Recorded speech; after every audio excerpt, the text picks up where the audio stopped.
California Senator Kamala Harris is traveling to South Carolina and Iowa in the next week, fueling speculation she will be seeking the Democratic nomination in the 2020 presidential election. Both states will be key to winning a spot on the ballot. Iowa will be the first state to hold caucuses, and South Carolina will be the third state to vote on a nominee.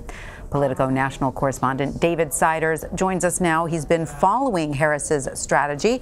David, great to have you with us. Let's start with her efforts in Iowa. You've spoken to some of her advisors. If she runs, why does she think she can be competitive there?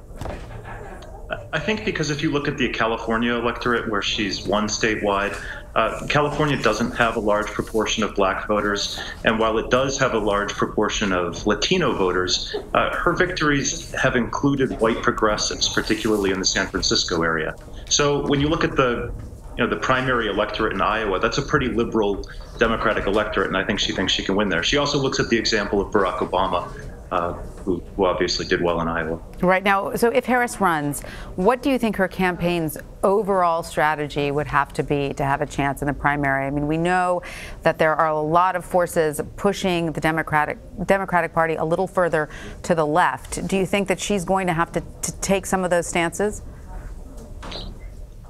I think that a lot of candidates, including Harris, will be hit for elements of their records that may not be the most progressive. For Harris, it's the biggest one, I think, is being a former prosecutor. But you've seen her take some pretty progressive stances in Senate, and I think that she's positioning herself that way. Right. And now, as you mentioned, she is a Democrat from California. So does that mean that she might face challenges in states like, say, New Hampshire?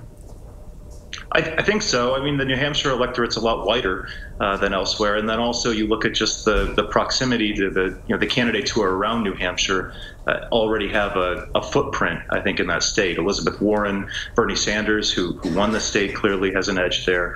Deval Patrick. So I think she thinks that would be or her advisors think that will be a taller lift. Not that she'll ignore it, but that's clearly not her pathway. Her best shot is in the South and South Carolina, and then using that nexus of California and Nevada to really bring it home on Super Tuesday. Right. All right. Now, she is also a first-term senator. Will that have an impact on her chances? Will there be some that will say, wait a little bit?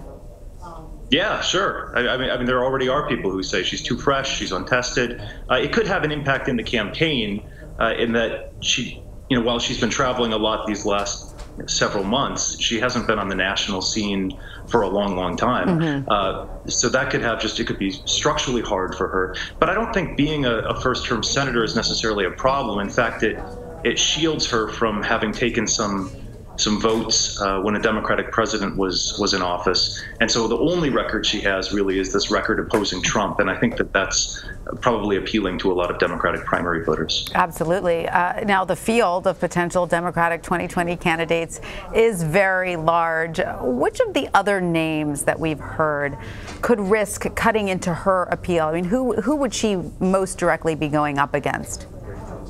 Well, I think you look at the top tier candidates as the ones who make it difficult for any candidate. So Joe Biden, Bernie Sanders, Elizabeth Warren, those cut into anybody's base of support. Joe Biden can fundraise in Los Angeles. Elizabeth Warren can fundraise in Los Angeles. So Kamala Harris has competition there. But then as it comes to, say, South Carolina, Cory Booker, I think, has made inroads in that state. He's also African American. And then Joe Biden, particularly in South Carolina, has long-standing ties there. All right. Well, David Siders, thank you so much for your insight. Thank you.